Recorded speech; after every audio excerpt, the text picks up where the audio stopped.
relook at the papers which you have drawn our attention to. And at that point, or even before lunch if you have time, if you want to start with your proposals as to how the court should proceed in the circumstances in which we find ourselves, then you may make your submissions at that time. Yes. So let's have a housekeeping exercise first. Indeed. As Your Honor says, there has been a flurry of paper in the last few days. Some of it from us. Apologise for the length of some of the documents. We didn't know what we were going to face. And the written submissions, which is the very bulky document that you have from us, really address the three appeals which are before you. They don't address the application that the now Deputy Chief Justice recused himself, but they do address predominantly the funding application. Perhaps it would be useful to deal with matters in this order. I can clear the recusal issue off the decks, as it were, immediately. I will then address where we are with the appeal, because although you've written a very long document, which I hope is helpful, what it does is argue why on the merits the result should be exactly the same as if Your Honour simply dismissed the appeal for want of prosecution. Which appeal are you referring to? The recusal or the funding? The funding. Yes, yes. Then, if you're with me on that, then we can address the way forward. Now, I can clear the recusal issue off the decks immediately because, as I understand it, the Deputy Chief Justice is not available to hear the immediate judgment application on the 16th of October in the event. Yeah, but to be fair, I mean, if the case proceeds further than that, theoretically he is, in the list of potential judges to be assigned, and Mr. Haigh just wants to make it clear that Sir David should not be hearing any matters concerned with this case. So we have to deal with his recusal application at some time. The issues of fairness by Sir David are addressed in my written submissions because they are raised as part and parcel of the appeal. But that appeal isn't for hearing in this round. No, it's not. But as I understand it, if you're with me that there's nothing in the appeals, then the intention is that the current listing of the immediate judgment application should proceed on the 16th of October. And as today, it's not available on that date in any event. So it's a moot point. We say, in fact, the Deputy Chief Justice has been, with respect, a model of patience and tolerance. He would have been well within his judicial margin of discretion to have simply ceased to entertain these repeated applications. Certainly by May, and probably earlier. And that frankly, the things said in the appeals are grossly unfair to Sir David Steele, and at times display little short of contempt for the court. I can address you on that in due course. So far as the history is concerned, there is a full chronology of the proceedings in Annex 1 of our written submissions, and it runs to 20 pages. And in my submission... Let's be clear, when you talk about your written submission, you are referring to the skeleton argument dated the 13th? No, there should be a much thicker document running to 150 pages. I thought this was thick. No, you should have it's in the skeleton, there is a reference to it in the skeleton argument, but I can summarise the history. It was all emailed in the same email. Yes, it was all sent to the court in the same email. Well, we have a bundle. You do, I'll address you on the bundle in a moment. Oh, okay. The history is quite simple. This claim was issued at the end of May of 2014. The particulars of claim in their amended form are divided one over one. There was a hearing before the then Deputy Chief Justice, Sir John Chadwick, on the 3rd of June, at which Mr. Haigh was represented. That was when we applied for a fee scheme. There was a return date on the 17th of June.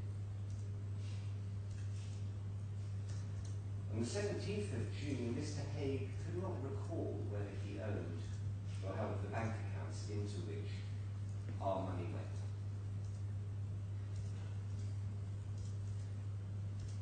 There was then an application by Mr. Haigh, which was heard by Sir David on the 14th of September of 2014. That application had two parts. The first was a variation to the freezing order, which Sir David described as stretching relief to breaking point. It asked for absurd sums of money.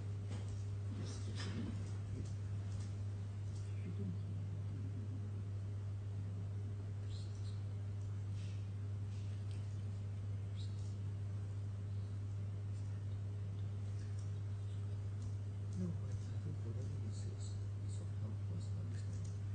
The absence of money is a political problem. I mean, at some point, when it comes to this problem, you decide, have I asked them to you don't get feel. As I say, I'm taking some time over the background because it is confused, but it can be shortly stated, and it puts the last few days into an important context.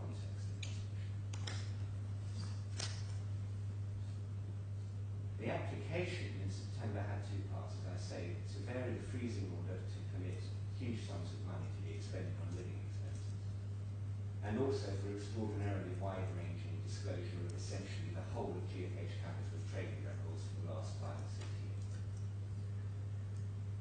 During the course of that hearing, leading counsel then appearing for him articulated a new defence.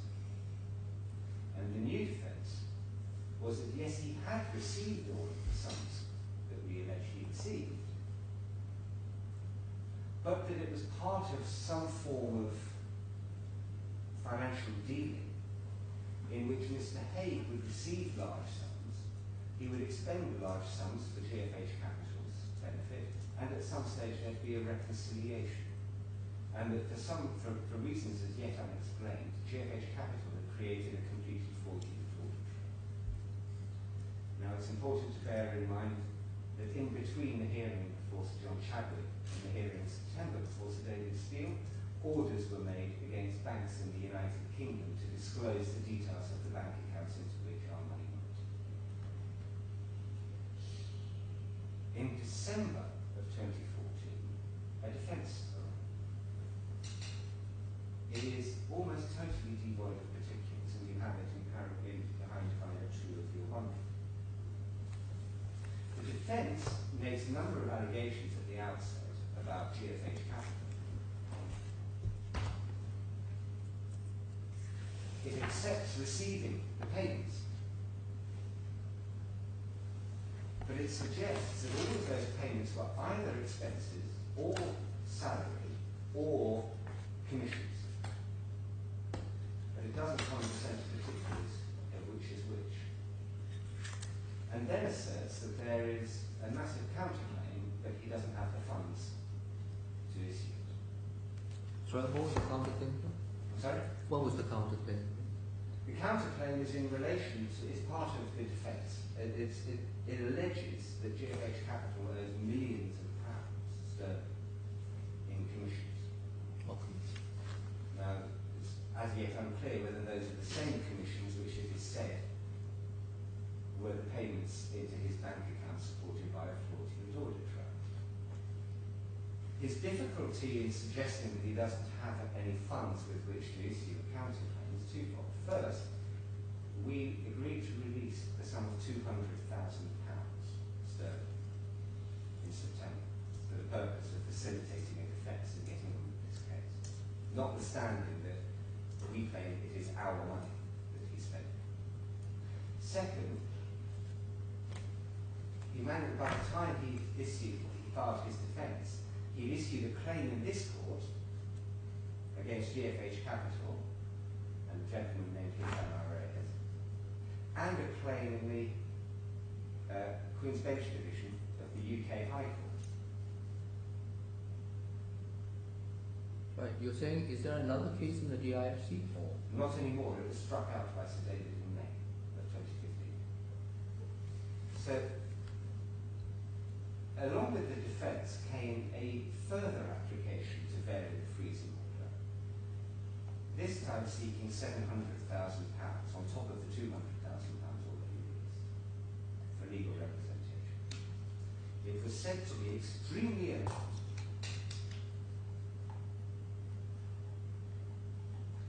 and required a hearing on the 24th of December. And I believe His Excellency had to deal with that urgently and ruled it not to be as urgent as was said. As soon as that ruling was handed down, the application was withdrawn.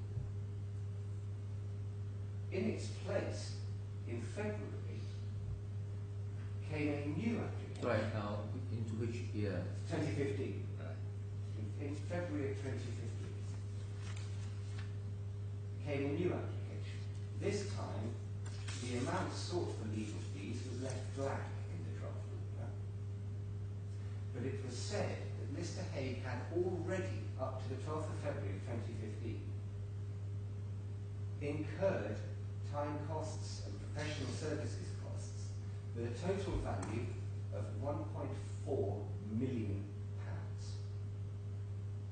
and that it was expected that his future costs would be £1.645 million. And we pointed out that he'd only disclosed assets of £1.3 million. In the interim, Mr. Haigh, represented by leading counsel, launched a private prosecution in the United Kingdom of two officers of GFH Capital. How that was funded has never been made clear. But we had to see that off. The 12th of February application came on before Sir David on the 24th came on for hearing on the 23rd of March of 2015, and he handed down his ruling on the 24th of March. Now in that ruling he increased the living expenses somewhat, from $500 per week to $750 per week. But he declined to release any further funds for legal expenses. His ruling,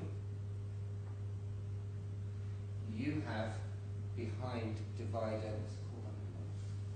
Yes, I'll find it for you. Yes, his leaders will find it. We'll turn up the divider. But you have his ruling. Now that ruling, 8. is behind divider 8. 8117. That ruling was subject. What was the reference again? Divider 8, volume 1 of the core bundle. Yes.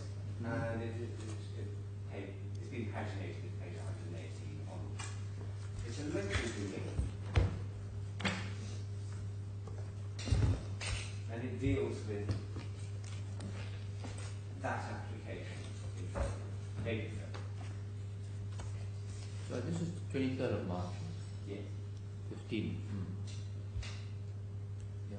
Now, that ruling is significant for a number of reasons. The first, it deals at some length with the nature of the representation that Mr. Haigh had available to him and the lack of particulars in the defence. Second, it addresses head-on the issue of our proprietary claim. In other words, this is our money. We found it. we can follow it from our bank account into Mr. Haigh's bank account and out and in and out and in. Mr. Haigh refuses to accept that we have a proprietary claim. He was represented by leading and junior counsel at that hearing, assisted by Hwang. Essentially, I was put to proof. His counsel said he would wait to see what I said about a proprietary claim, and he would respond. Now, we rushed to one side whether that was the right way to proceed. I set out the nature of our proprietary claim. His counsel didn't respond at all. So there has never been a challenge to the proposition that we have a proprietary claim to the money which is in issue. I can say very quickly, there is no credible basis for a challenge to the notion that we have a good arguable case that Mr. Haigh is guilty of defrauding us. And I can say that for this reason. Some $6 million went from our bank account into his bank accounts, and those payments are supported by a wholly fraudulent audit trail, which can be proven to be fraudulent because we have affidavits from all of the people who were nominally the recipients to say these are not our invoices. And all of the invoices and payment instructions, the overwhelming majority, have Mr. Haigh's name. So we clearly have a good arguable case that he's defrauded.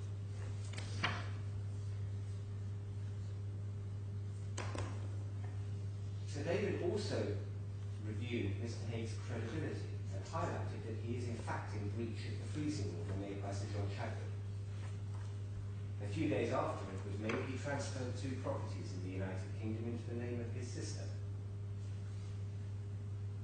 His disclosure was found wanting, disclosure of assets.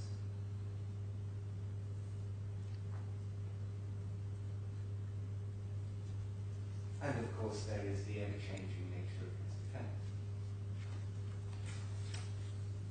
Over in the United Kingdom, Mr. Haigh was asserting that in fact this whole case was some enormous conspiracy to essentially kidnap him here in Dubai, have him locked up in what is referred to repeatedly as a hostile jurisdiction in internationally notorious conditions, in order to comprehensively disable him from defending a fabricated claim.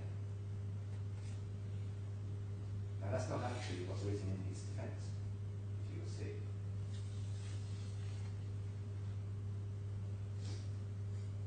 Sir David's judgment on the 24th of March was subject to an appeal notice, I think dated the 8th of April. And a few days later there was an application addressed to Your Honour the Chief Justice to waive the fee for filing that appeal.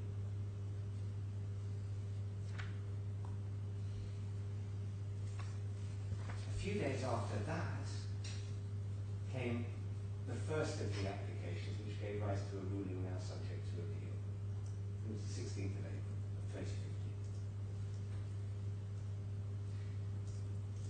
2015. In the interim, because matters are run in parallel in 2 countries in this case, on the 9th of April of 2015 there was a hearing in the City of Westminster Magistrates Court, in which Mr. Haigh, represented by leading and junior counsel and 2 law firms, Stevenson, Harwood and Azmi, applied for summonses against 2 officers of GFH Capital, one of whom is Mr. Patel, the key witness in the case for our summary judgment application,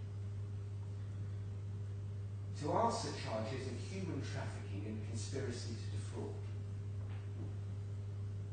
Now, the district judge indicated that he wasn't minded to issue those summonses. We said that was a naked collateral attack on these proceedings and was in any event a bad allegation on the end of it.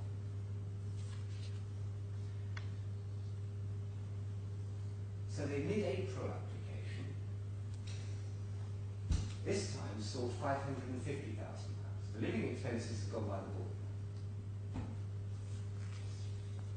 Notwithstanding having sought at least $2,000 a week in living expenses in February and being awarded $750 a week, no further issues have arisen in relation to living expenses. This time, what was sought was £300,000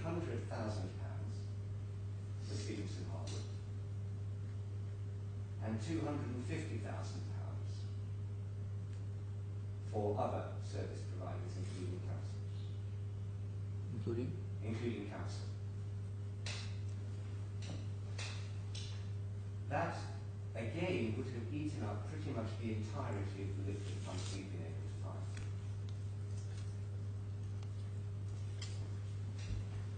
Mr. Haigh says that was for fees going forward, but it wasn't. The application was for historic fees, essentially for a payment on account, to enable all of the legal service providers to continue to act. Now, on the 23rd of March, there was not a shred of evidence that anyone would cease to act. And no clear answer as to how Mr. Haigh would pay them in any event, given the costs that he had already run up. In mid-April, people started to write letters saying, if we don't get some money, we will cease to act, or we'll have to consider our position. So David dealt with that application on the papers. And you have that ruling behind divider 12, by now? 14. 14. Everyone 76. Divider 14.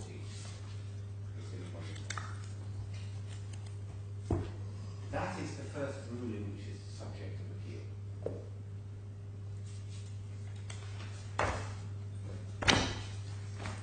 Divider 14 from that same bundle or different? Yes. Yeah. That should be a ruling which the Davis Steel dated 3rd of May. 14. Yeah, it's backwards. The tab is article exhibit. Ruling of David Steel. Yep. So that's the first of the rulings which is subject to appeal. It said that Sir David ignored the evidence, made errors of law, although they're not articulated.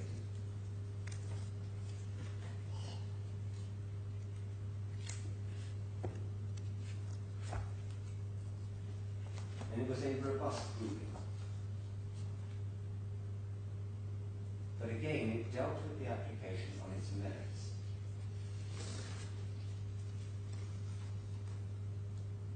The appeal against his 24th of March ruling had gone by the board. It had been overtaken by this application. So the court agreed.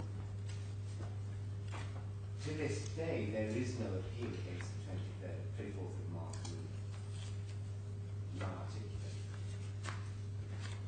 Mr. Haigh asserts the contrary in his grounds of appeal, but there isn't. So, at the conclusion of his ruling on the 3rd of May, Sir David directed the parties to attend for some robust case management to bring some control back. On the 10th of May, Stevenson Harwood filed an application to come off the record.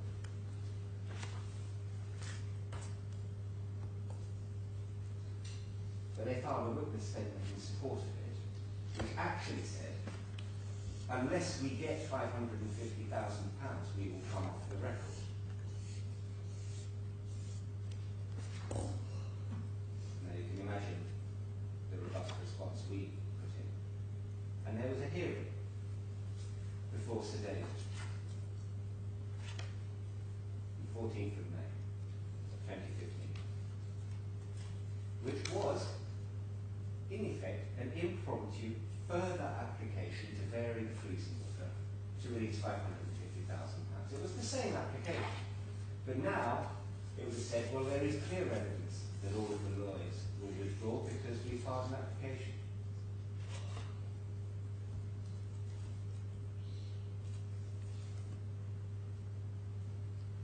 That gave rise to the second of the rulings, which is under appeal.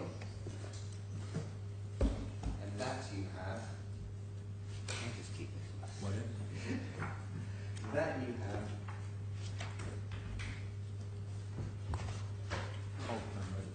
behind, I think we're now in volume 2. Volume 2 for documents behind Binder 18.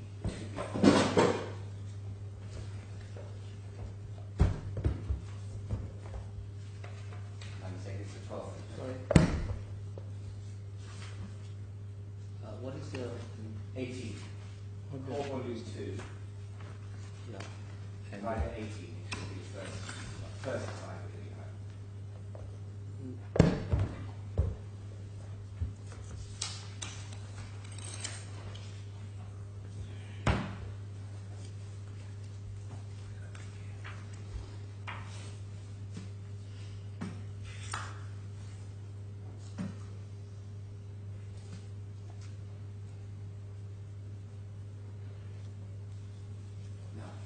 In this ruling,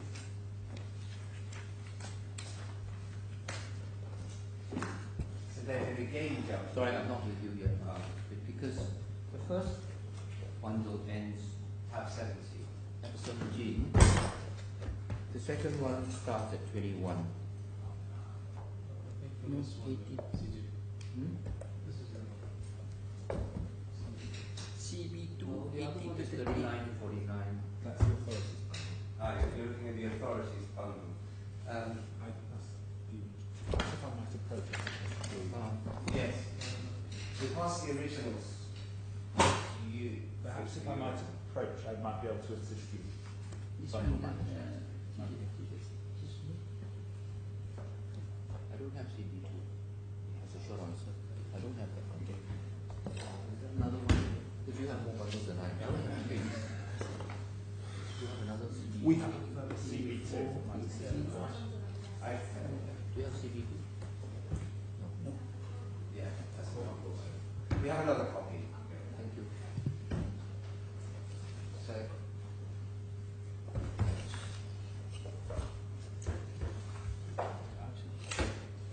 tab 18, Yes. that's the ruling of the 12th of May. That's the second of the rulings under appeal.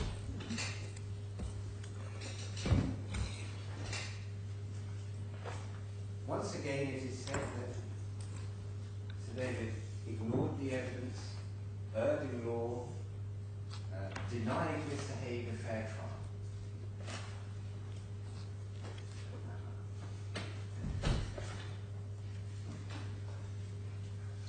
So,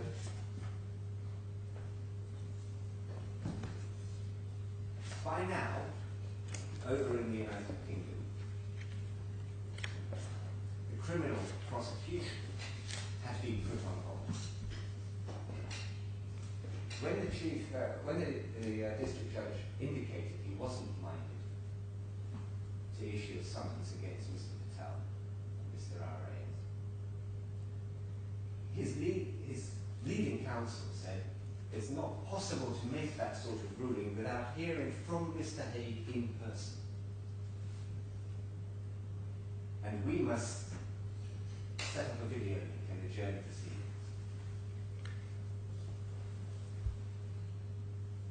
On the 20th of April, we received a letter saying, actually, Mr. Haigh can't give evidence by video link because he's afraid of the prison guards hearing what he has to say.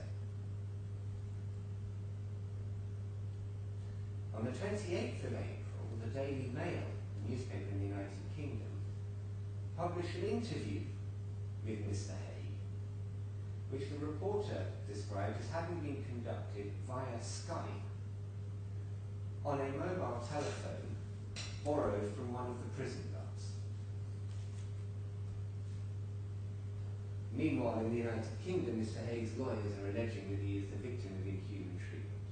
Now, I don't know how much Your Honours know about the prison system in the United Kingdom, but it is in fact a disciplinary offence for any inmate, as you might imagine, to even come into possession of a mobile telephone, and that sort of conduct would be grounds for immediately firing, if not prosecuting, the prison guard concerned.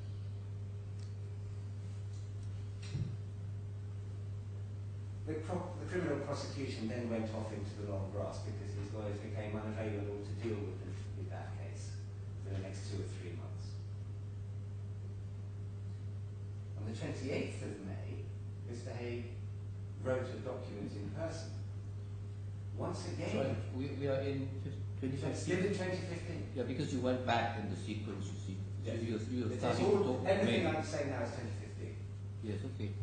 So on the 28th of May, Mr. Haigh wrote a yet further application, this time in person, handwritten,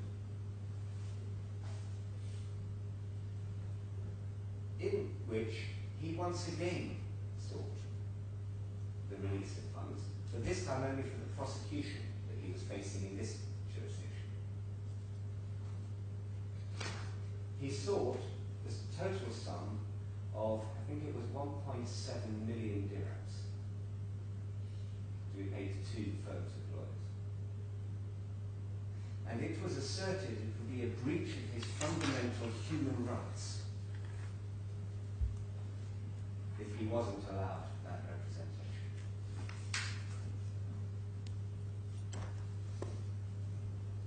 Can I interrupt?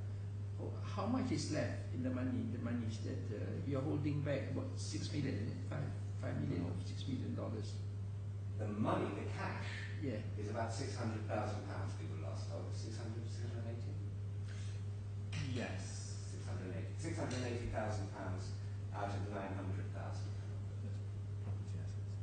And then You there mean are, out of 900 after disbursements authorised by the court? no, there's 680,000 pounds left. Where But you said out of 900. out of 900,000. So you originally froze 900,000. So it's 900, a little over 900,000. On top of that, there is some property in Cornwall. I thought there was an order of something like $5 million or $6 million. The freezing order freezes assets up to a total value of $5 million. Because at that time, that was what we could prove.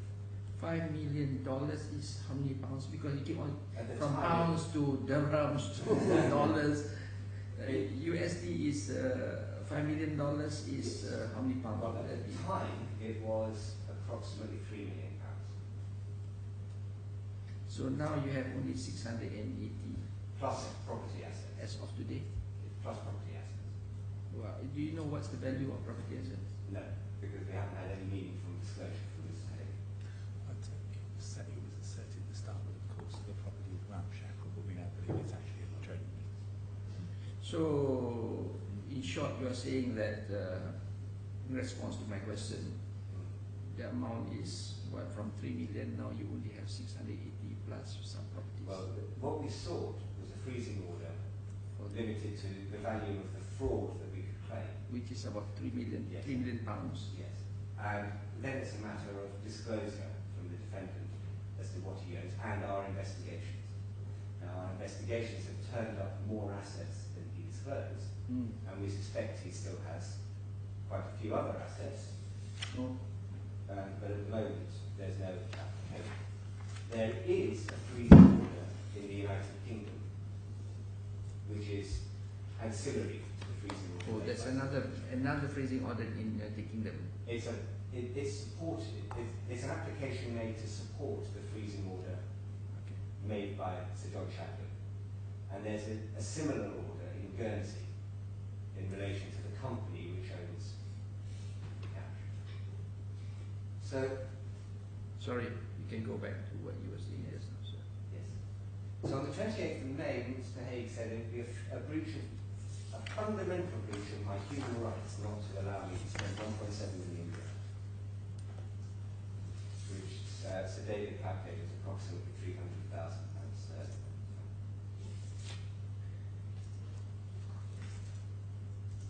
Sir David, we responded to that, and Sir David gave his ruling on the 28th of June. And that's tab 22. Full documents file.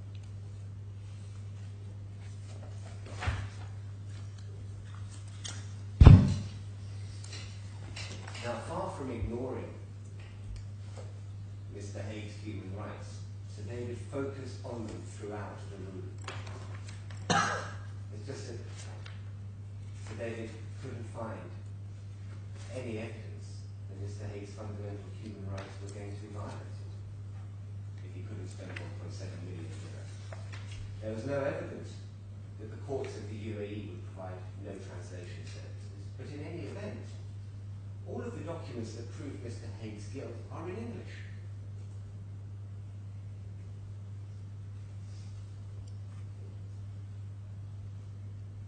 And he had had access to £1.4 million worth of services and counting. So it's not as if he'd been left without a defence. Mr. Haigh's answer to this is to say the background is irrelevant. We say no, it's not. The background is very important, and that's why I'm taking you through it. So by now, by June of 2015, Mr. Haigh had at least £1.4 million worth of representation. It's been a year since the claim was issued. We had issued our application for immediate judgment, supported by, as Mr. Haigh points out, a very large volume of evidence, in March of 2015. The prosecutor had spent a year dealing with the case, and Mr. Haigh's case was transferred to the Court of Misdemeanors and Punishment.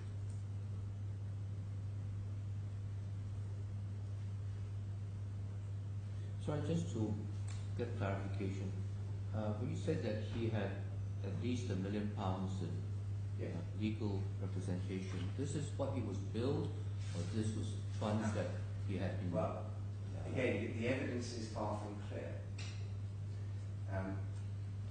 The application on the 12th of February said that costs had been incurred with a total of about £1.3 million. By the hearing on the 12th of May, which was the last time Mr. Haigh was represented before this court, it was said that £300,000 had been billed by Stevenson Harwood, and that they were content to await payment for the balance.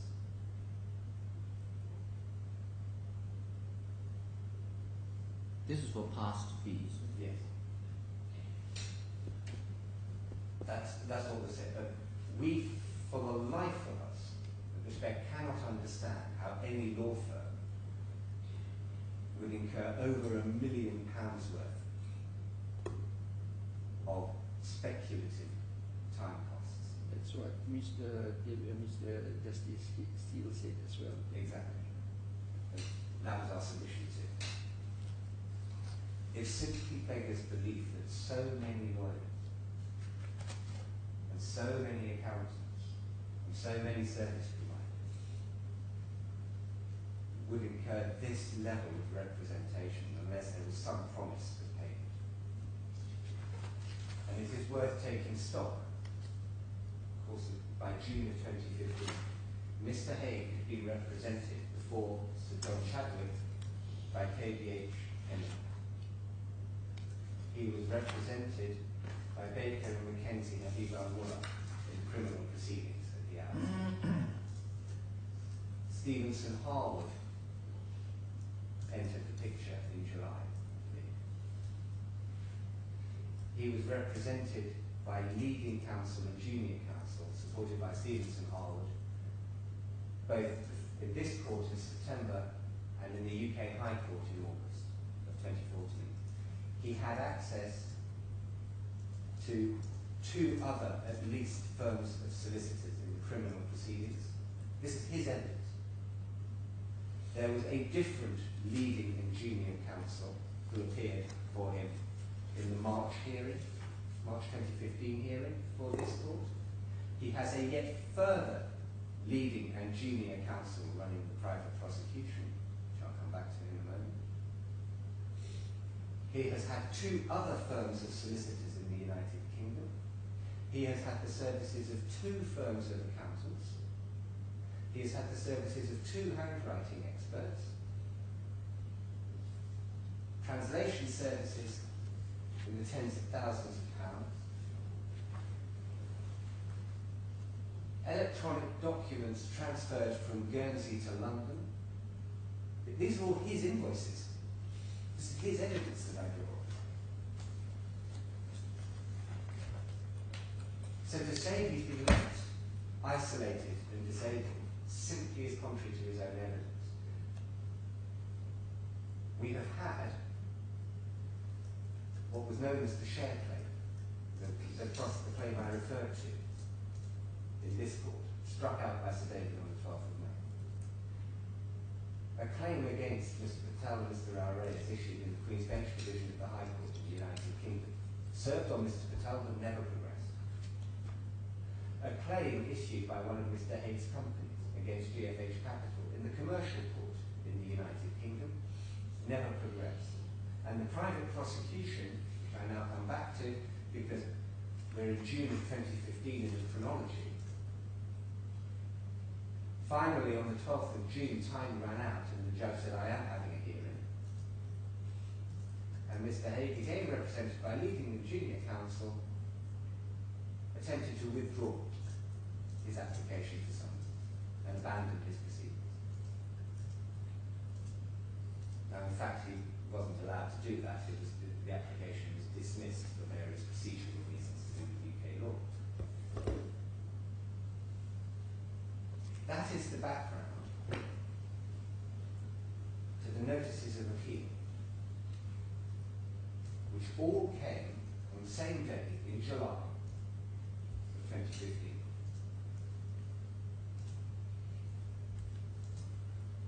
Can we turn up the notices of appeal, please?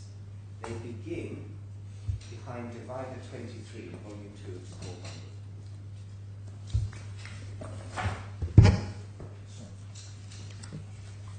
Behind 23. 23. 523. Behind the 23. It's on top of the. Yeah, you have to pull it back. The divider appears after the exhibit. Yeah.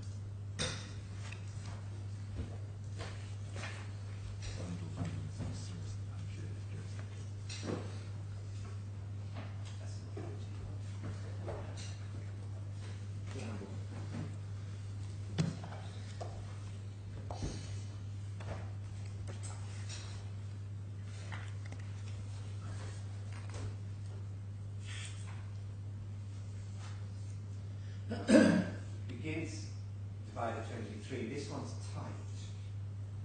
I think this one's actually transcribed by previous solicitors acting for GFH Capital, so that's why it's tight, I think.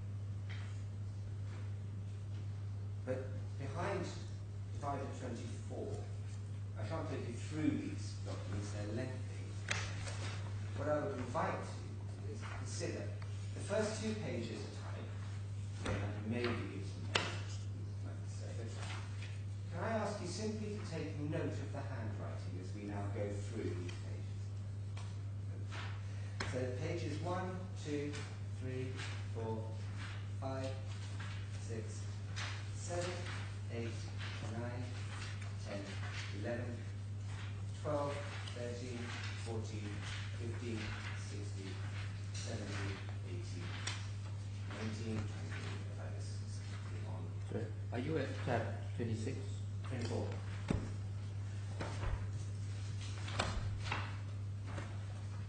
Perhaps. So at Refer 24 to the is page not- number which is printed. I think it's easier. If I ask you basically to turn to page 531.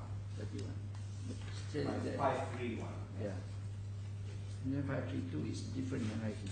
One doesn't need to be a handwriting expert.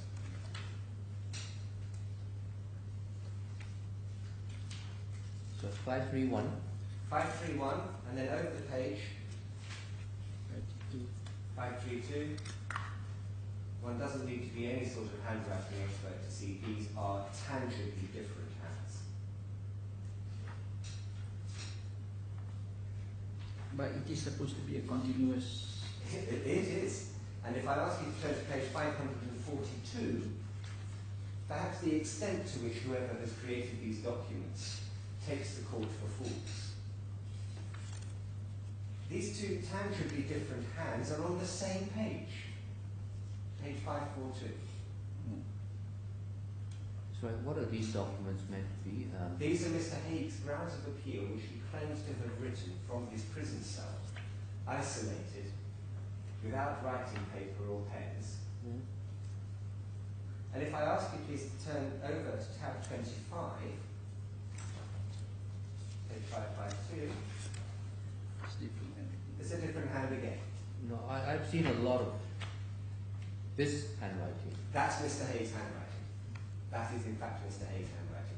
But even this document, the introduction is Mr. Haigh's handwriting. It even has his signature at the bottom of page 556. But page 558, we are back to the rather elegant, if I may say so, somewhat artistic. What are you trying to drive from this? Now, this is plainly not the work of one man sitting in his prison cell. This is plainly, I would submit, a collaborative effort. Now, who he collaborated with and over what period, we know not. But to ask the court to believe that this is Mr. Haigh's handwritten grounds of appeal is to take the court for fools. Somebody has written a lot of this on his behalf.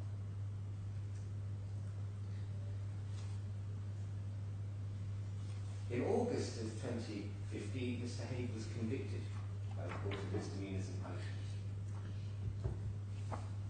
of embezzlement. What's the date again? Sorry? The date? 25th of August of 2015. 20th August 25 August. 25. Convicted. So he's convicted of embezzling this money from us. He's not convicted of embezzling all of it, and this is one of the issues that Sir David highlighted, because, as we understand it under UAE law, it was necessary to prove from original documents that money was in fact received into the bank accounts concerned. But 3 out of the 5 bank accounts are in the United Kingdom. And the prosecutor couldn't get the international assistance to obtain the original bank statements from the United Kingdom. Now, to give a picture of the absurdity of Mr. Haigh's position, in these proceedings, because we had no difficulty getting those bank statements, we didn't need to go government to government, we simply made an application on the strength of a letter of request issued by this court. In these proceedings, it is an admitted fact that Mr. Haigh received the money which he put to the state prosecutor to the expense of proving, and then claimed he was denied his human rights in his trial.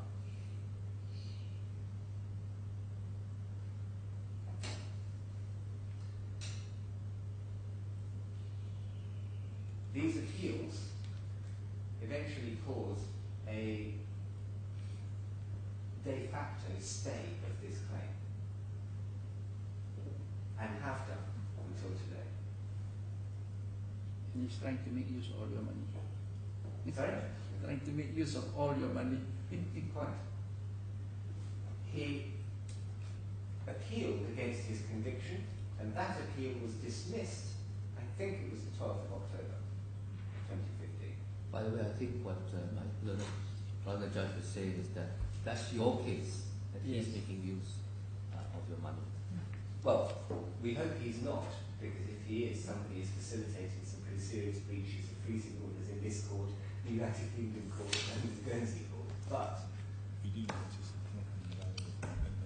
But there are some unexplained issues. So I'm just conscious that we will be taking the lunch break within the next half hour. Yes, It'd be good if you could, take us through a ramble through the various documents so that we have it clear And what that's- are the documents we need to address in the later part of yes. today, so that we can maybe read some of them over the lunch break. So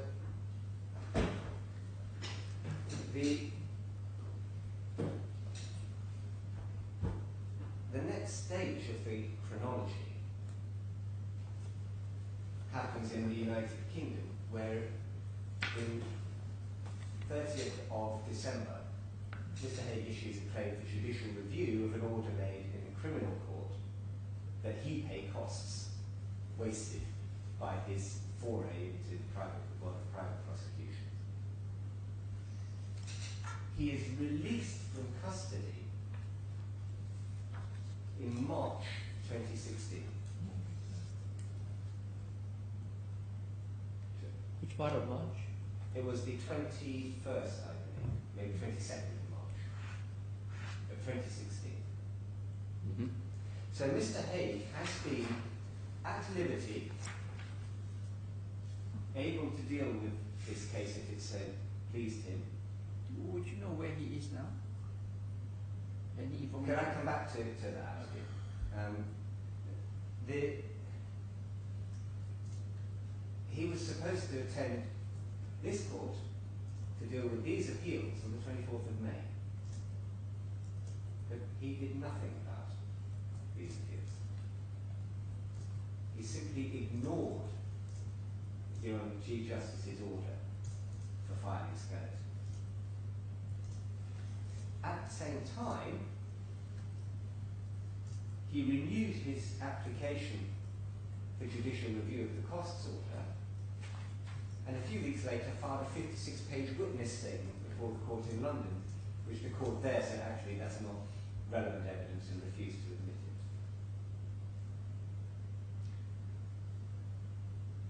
But for the purposes of these proceedings, the next important document is behind divider 27.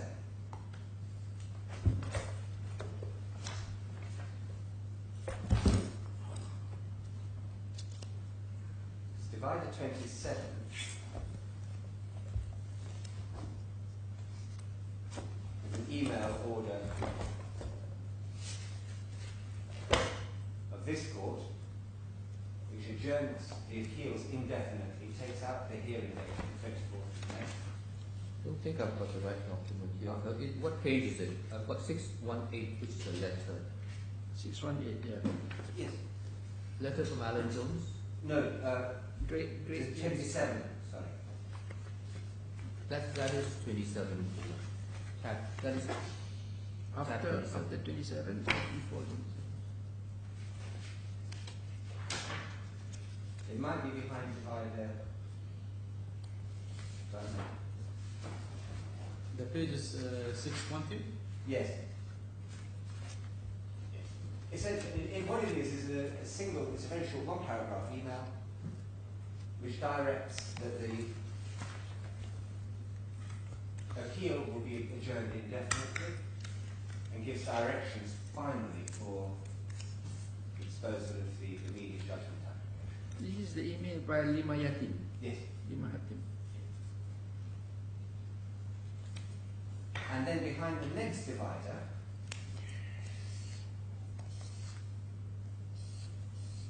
a flurry of activity from Mr. Haigh. Having been incommunicado and unable to deal with this matter, when the court gave directions to move this case along, he suddenly emerged, emailing the registrar. Yes, and where do we see that? Behind divider 28, What page am starting page 621. I?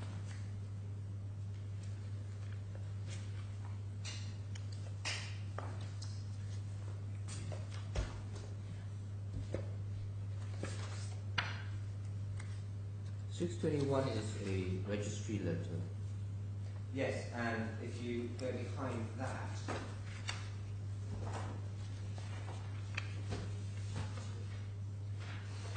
Oh, 622? Yes. 622, all the way to the end of that divider.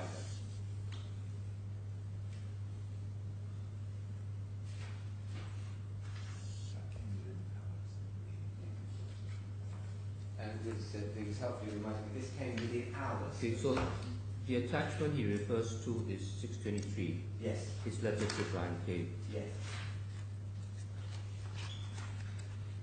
And it makes some quite extraordinary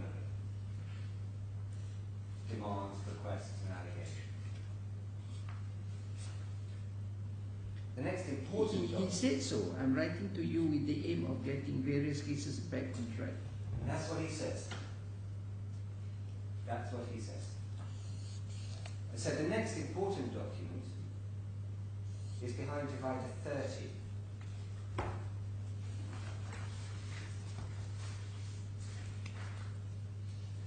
Page 632. Actually, at page 623, his proposal was to stay proceedings in the DIFC court Yes. until September,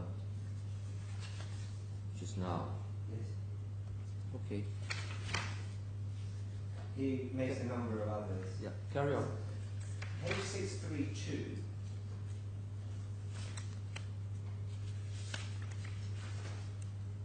Should be, Your Honour, Chief Justice's order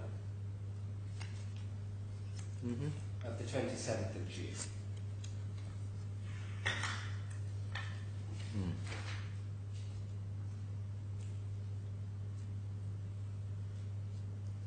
That was the first warning. Permission to appeal would be withdrawn if the skeleton was not filed by the 24th of July. We suspect Mr. Haigh was content to live with that deadline because the 12th of July was the hearing in London at which he hoped he was going to get permission to rely on his 56-page witness statement accusing everybody, including the government of Dubai, in this court of corruption in his case.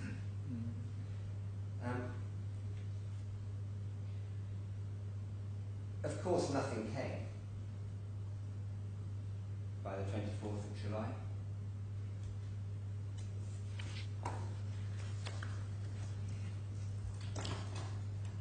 There was, however, a letter, divider 31.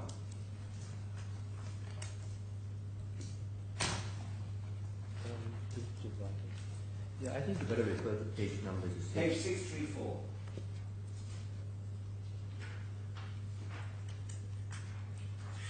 And it's a very, very long letter.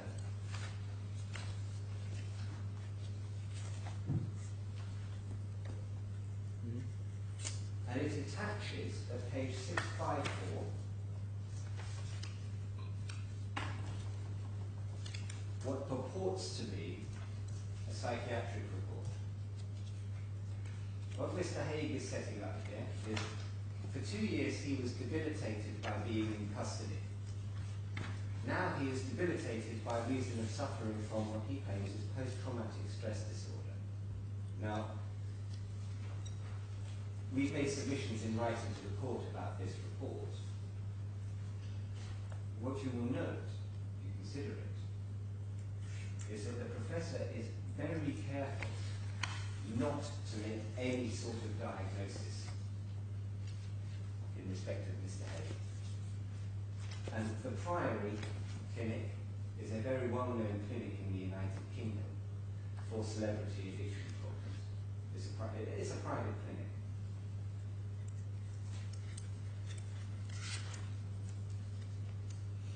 What it does say is that if Mr. Haigh may come in for inpatient treatment, and there are various treatments that can be applied. Where is that? Which part of the? It's at page 655. 655. Which part? Plan as agreed with patient. Yes. And paragraph 3 is perhaps the giveaway.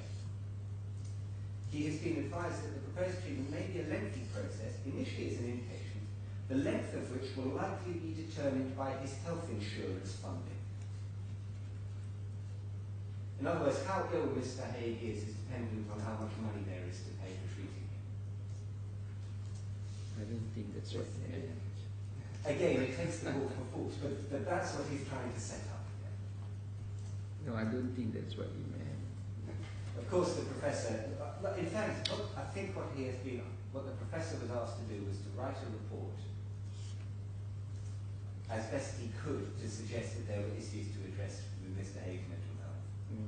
But he is a professor and there are limits to how far he will go on Mr. Haigh's behalf.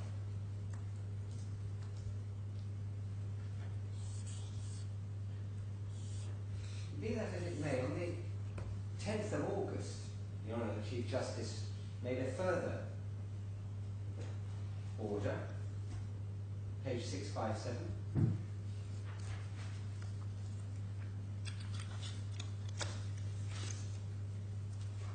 On page 658, one sees the terms of the order. First, 130,000 dirhams is made available from the court's pro bono fund to secure representation for Mr. Haigh. Not taken up. The funding appeal is given priority and is listed for today.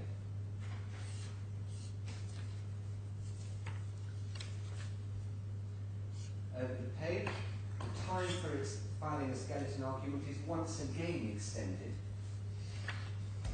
to the 1st of September.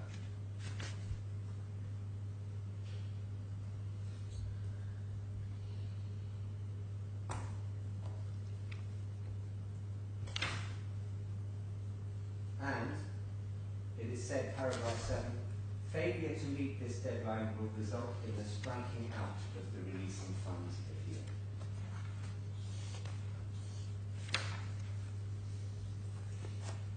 Now, the remaining documents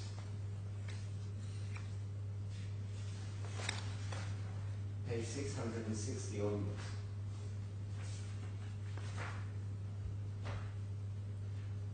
are the work product of lawyers acting for Mr. Haigh and Mr. Haigh himself, attempting to avoid today's hearing going ahead. He didn't file a skeleton argument on the 1st of September,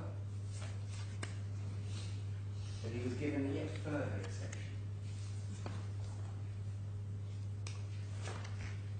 He didn't file a skeleton in time for that either. That was the 14th. This Wednesday just gone.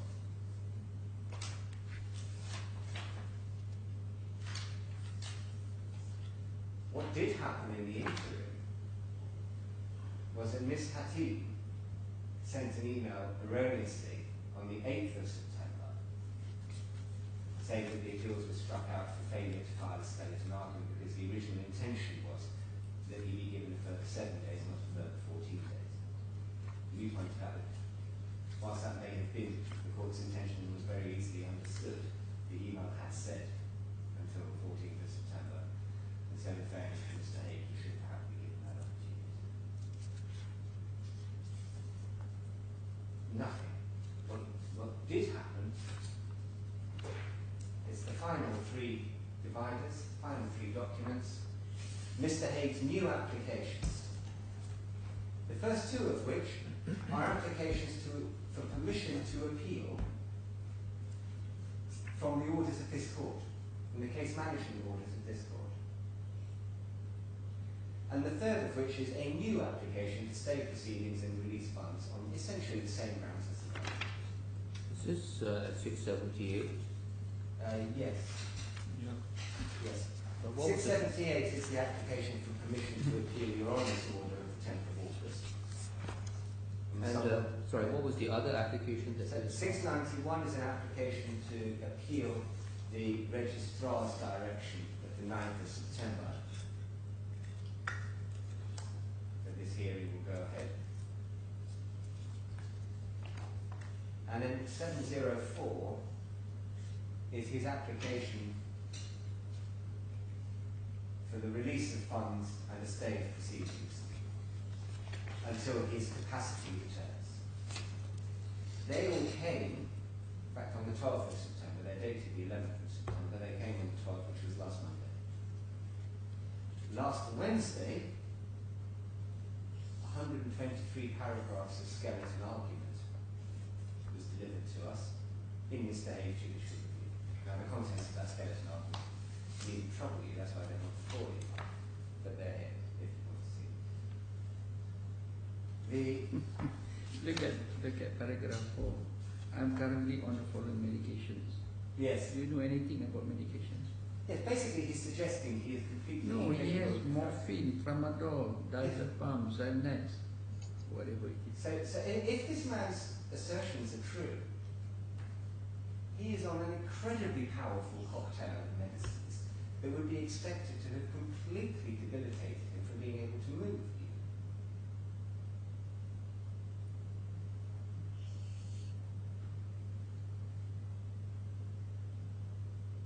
However, if that's right, then his lawyers in the United Kingdom are acting in some pretty serious breach of their code of conduct. Because that would mean he lacks capacity to conduct litigation.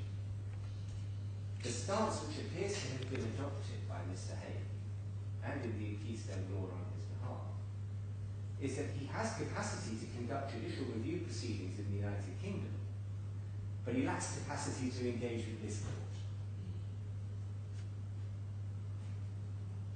Now, perhaps realising that this court was serious about having a hearing today, and this is why I deferred the answer to Your Honour's question about where Mr. Haigh is now. His Twitter feed suggests he's been in Cornwall for the summer. But it also suggests that he's now checked himself into the Priory in Bristol. And that he did that yesterday. The Priory is in London, so. There are two. There's one in London and one in Bristol. Right, that's why I got a bit confused. I thought he was. Yes. Your Honour is quite right that the famous one is in West London. But he has apparently checked himself into Bristol. He's checked himself into the Bristol. We've heard rumours, Well, but we don't know. And Mr. Davis reminds me, his Twitter feed says he has. His solicitors say he has. Now, it may very well be that he has, because that's pretty much the only avenue left to him. So We say, Your Honours can safely disregard any question of Mr. Haigh actually lacking capacity. But he filed in something this morning. He hasn't filed anything this morning. I think it's Brian Cave has filed something this morning. That's me. Well, that was yours. That, No, that, the one that he signed. The one he signed, you pointed out. You showed I think that's the 11th of September. 11 September. Well, that's the one. See, this is why I just wanted you to help us with the housekeeping, as I said at the beginning. What are the papers that we should be looking at in Yes, and this hearing? Yes. And you've, I think, already flagged a couple of them now. Those are the. We're getting to the business end, too. Well, that's the point. Yeah. We've reached the end of the chronology and we've reached the end of the documents. Yes, okay, so let's have a recap. I mean, I think there's still documents that we haven't.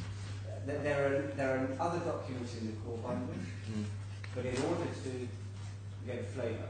No, but yes, but we need to have the agenda, and for the agenda, we need to say what are the applications on each side that we have to deal with, so that there's some order, and we don't overlook anything. So against this background of these documents, what is in front of Your Honour is as follows. An application, no, it's not, an appeal against the ruling of Sir David Steele given on the 3rd of May 2015. That is the That's the failure first. to allow further Yes. release from the Yes. frozen funds. That's it. Yes. And that for that appeal, Mr. Haigh has the permission of Your Honour the Chief Justice. The second thing before Your Honour is an appeal against the ruling of Sir David Steele of the 12th of May, again on the question of the release of funds. Again, Mr. Haigh has permission of the Honourable Chief Justice for that appeal. Mhm. Third, an appeal against the ruling of Sir David Steele of the 28th of June of 2015. Again, Mr. Haigh has permission. Sorry, what was the date of that order? 28th of June. 2015, no? Yes. Yes. All three of those appeals were granted permission on the 18th of February. And what does that order of Sir David refer to? Again, that's the question of further release. Again, it's about the release of funds. Freezing. Okay. Yes. Essentially, the only engagement that Mr. Haigh has had with this case is to keep applying for the release of funds. Okay, go on. The next thing that is before and so, to be honest, note, the appeal notices begin page 488.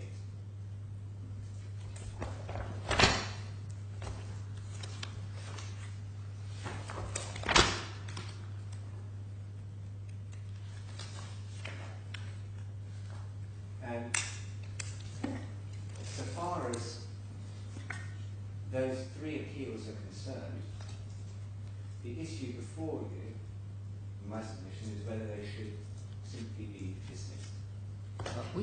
What does it concern, this order that was made by Sir David on 3rd of June 2015? There isn't. It's a misstating. It's the 3rd of May.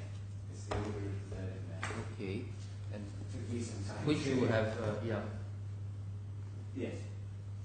which is one of the freezing of the Yes, it's the first of the appeals. right. And the issue there is whether or not these appeals should proceed at all. We say not. And in two sentences, Mr. Haigh has had more than ample time to prepare his appeals. They are his appeals after all. And instead of doing so, he devotes substantial time and resources to finding reasons not to progress his own appeals, whilst complaining that he's left without funds.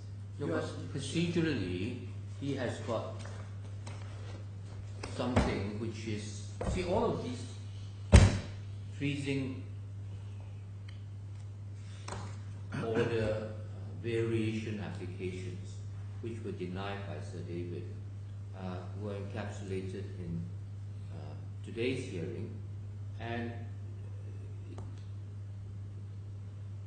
today's hearing in effect has been rendered moot by virtue of the order issued by the registry, right, on, we've just looked at it, when the date, the last extension date for the filing of the skeletons expired.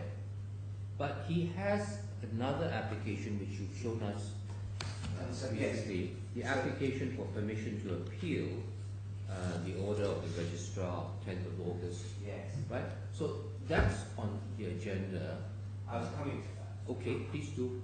Because, yeah. So in two sentences, so far as the appeals for which he has leave, we say you should give effect to the striking out order, and if needs be, we've prepared 150 pages of written submissions as to why, if one analyses the law and the facts, one comes to the same conclusion. But we don't need to go there because he hasn't filed it.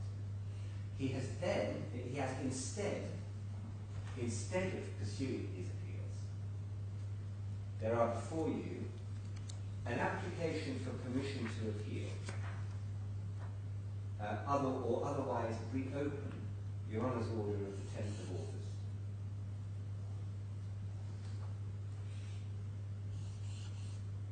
An application is on page, and that begins on page, 678. On page 691. Sorry. Now, where is this application for permission to appeal in your bundle? I know we saw it just now. It's the last three tabs. Tab number? 36, 37, and 38. Okay.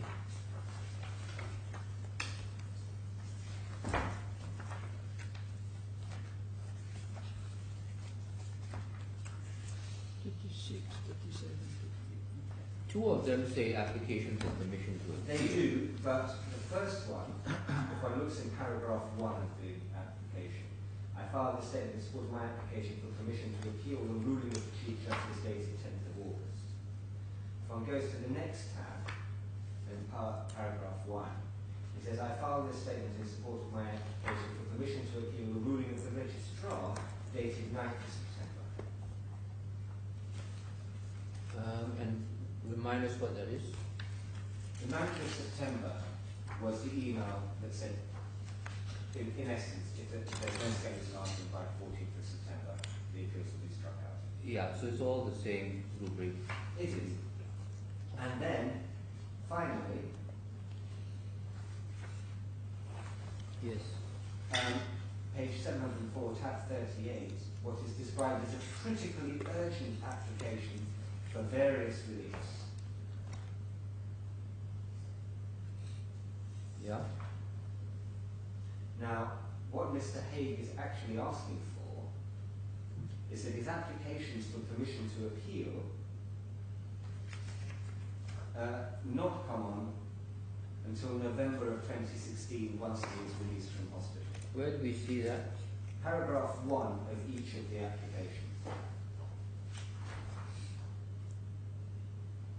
He says it is estimated the hearing of the appeal will take 1 day, and I request this be heard in or after November 2016 once I am released from hospital. So that doesn't apply to the last. No, the application is critical urgent, apparently. Yeah, but I'm just trying to see what he is asking for. What he's asking for, in short, is a general stay of proceedings. That Sir David Steele and Miss Hatim have no further involvement with the case, and that funds be released. Well, let's look at this one by one. Now, this one can be shortly dealt with No. because Yes. what he asks for, it begins at page 707.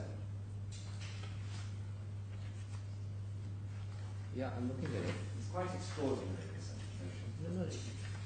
Let's just understand it His first. what he would like first is that the court make a finding that all instructions, pleadings, statements and evidence provided by me or my instructing solicitors and counsel whilst I was detained between 18th of May 2014 and 24th of March 2016, whilst I was subject to etc., etc., etc. Yeah, okay, I He see set that. aside. Yeah, we understand. Yeah, that's the critical thing. He wants a finding of fact based on which he will be entitled to a setting aside. Okay, the next Well, one. what he would like is a declaration Yeah. that all of the documents that he has filed. No, I understand what he's asking for. Let's go through. Let's not. So the Let's second- move a bit quickly. The second thing is a stay of the claim until the United Nations have issued an opinion on On the terms of his detention. fine. Okay, go on. The third is a stay, effectively, until 1 month after he is released from hospital. Yeah, that is the same request as in the other two. Yeah. Yes. Okay. Go on. Alternatively, Mm. we'd like your honours to strike out the claim or stay it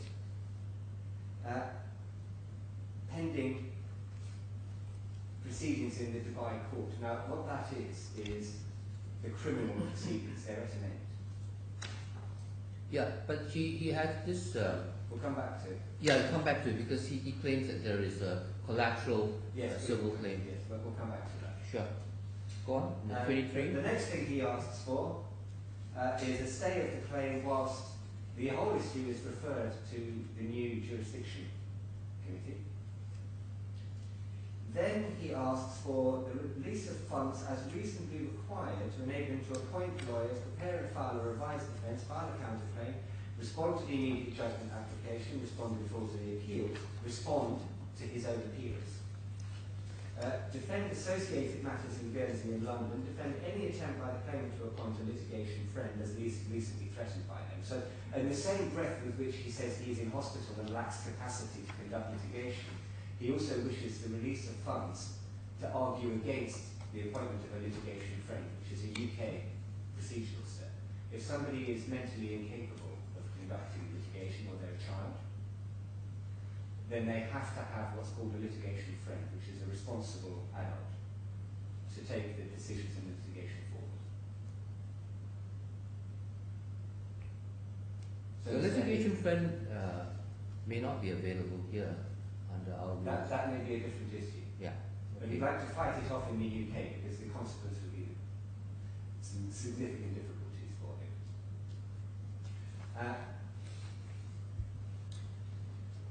Then he would like the significant change in circumstances that requires this reconsideration. Previously, Justice Steele inferred the fact that I was a lawyer meant I could in part represent myself. Sorry, are you reading from paragraph 25 now? 24.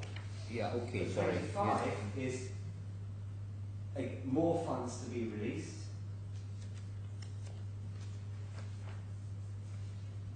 Yeah, okay, we just want to get to the gist Yes, so of the issue. basically he would like funds for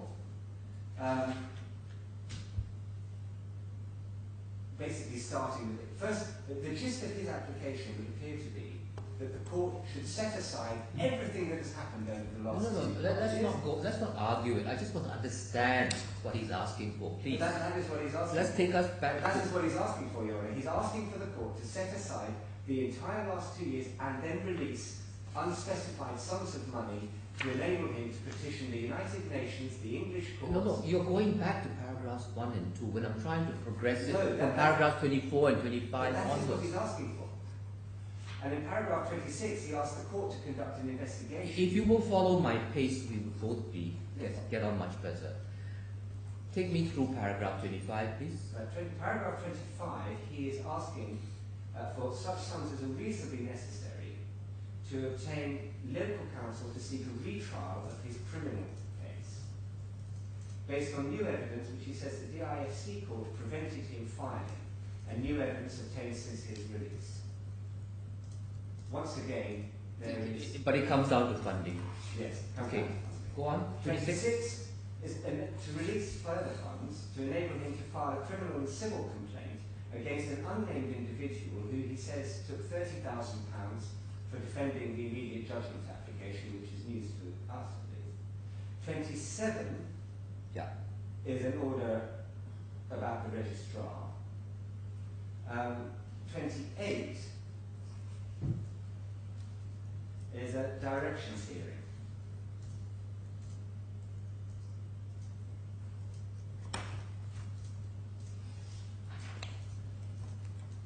And then paragraph 29 is an investigation. I presume that there is a misspelling in line 1, paragraph 28. The word of bulging. He means bungling. Bungling, right? Okay. He means bungling, yes. In paragraph 29, he'd like to order an investigation into, I think that's supposed to be Miss Hattie. Well, and then I think in paragraph 1 there is another misspelling. He means directions, doesn't he? But when he says the directions last week, okay, so those are identified below. Yeah. The gist of what he wants is an unlimited sum of money and the setting aside of everything that has happened over the last 2 years. Well, he also effectively wants a post-mortem and audit of the entire litigation process so far. Okay, we understand that. Okay, just before we leave for lunch, and thank you for your very full background explanation, which I think gives us context in which to understand what we have. Sorry. So far we are focusing on him. I mean, I will come back to you after lunch and ask you what your side wants. Presumably you want some clarification of what's going to happen to the immediate judgment application, right? But let's just try and understand fully what Mr. Haigh wants at this stage. Have we dealt with all of his applications? Essentially now, he of course he wants to challenge the setting aside. He has a whole raft of new applications. And then he wants to appeal against the various orders that have been made so far. Okay, I am with you. At least I think I've followed that. And if I've left out anything, you can clarify that after lunch. So we'll come back. How long do you need for lunch? Is an hour sufficient? Yeah. We'll come back at 2:05. All rise.